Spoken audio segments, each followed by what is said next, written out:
এতটাই সরাসরি এই প্রমাণটা, যেটা আমরা ছোটবেলার থেকে শুনে আসছি যে যোগফল 180 ডিগ্রি আমাকে প্রমাণ করে। আমরা একদম ছোটবেলার থেকে শিখে আসছি যে একটা যে কোনো ত্রিভুজের অন্তঃকোণগুলির সমষ্টি 180 ডিগ্রি।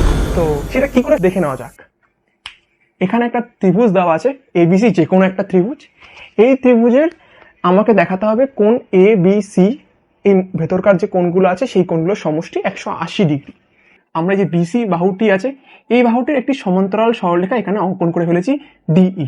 বিসি আর ডিই এই দুটো সমান্তরাল সরলরেখা।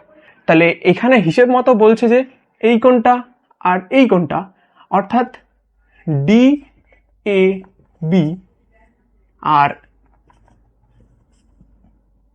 এ বি সি, এই দুটো কোণ এক।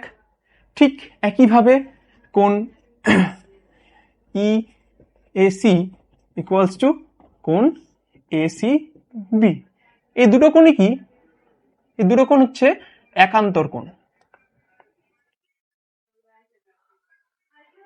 ঠিক আছে, এখানে আমরা তাহলে বলতে পারি এই কোণটাও যা এই কোণটাও তাই। আমি ধরে নিলাম এটাকে আমি বি দিয়ে রিপ্রেজেন্ট করছি, তাহলে এটা বি কোণ।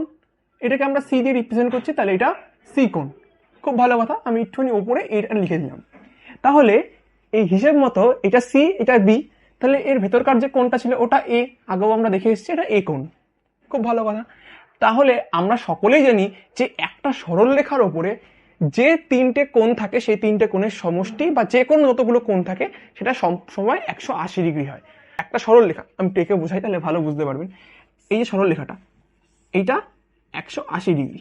তাহলে এর উপর আমি যতগুলোই কোণ আঁকি না কেন, এই কোণ আঁকছি, এই কোণ আঁকছি, যতগুলোই কোণ আঁকি না কেন, সব কটার যোগফল কি হবে? 180 ডিগ্রি হবে। তাহলে আমি বলতে পারি কি যে কোণ এই বি, কোণ এ, কোণ সি, অর্থাৎ কোণ ডি এ বি প্লাস কোণ বি এ সি প্লাস কোণ সি এ ই, এই প্রত্যেকটা কোণের যোগফল কত হবে? 180 ডিগ্রি হবে। এবার আমরা কি করলাম, এই দুটোকে আমরা এর আগেই বার করেছিলাম, এইটা ডিএবি আর এইটার সাথে সমান হচ্ছে। তো এই দুটো সমান হওয়ার কারণে আমি কি লিখতে পারি যে কোণ এবিসি প্লাস কোণ বিএসি প্লাস কোণ এসিবি, এই তিনটের মান কত হবে? 180 ডিগ্রি হবে। এই তিনটে মানে কি? কোণ এ যোগ কোণ বি যোগ কোণ সি ইকুয়ালস টু 180 ডিগ্রি।